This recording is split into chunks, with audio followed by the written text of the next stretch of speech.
Welcome to our Devos. We have been talking about dealing with disappointment. We've been talking about those seasons when things don't turn out the way that we expect. That promotion didn't come through.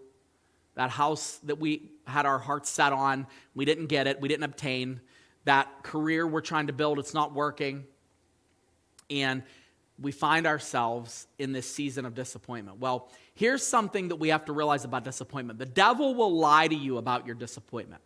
The devil will convince us, that we are doing this alone, we're out of the plan, this isn't what God wants, God can't be working. And here's what we have to keep in mind.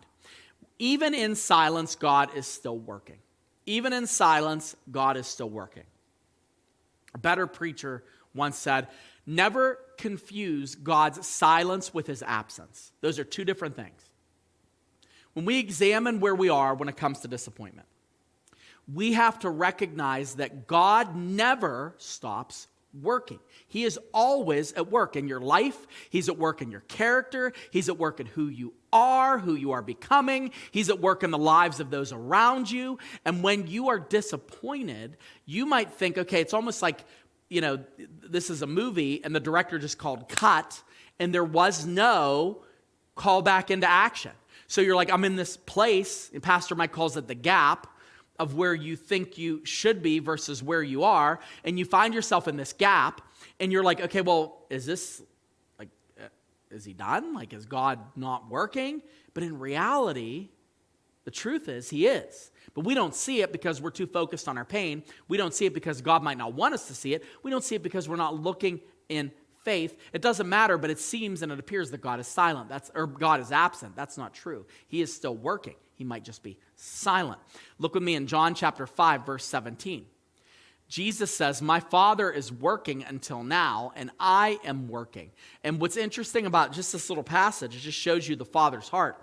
And if you remember, there's going to be a time when Jesus is praying, and it almost appears as though his Father is not there with him. He's crying out to his Father in the Garden of Gethsemane. He cries out to his Father when he's on the cross. And it might be tempting for us to think, oh man, God, the Father must have taken a vacation day. Like, he must not be really there. Like, he's absent.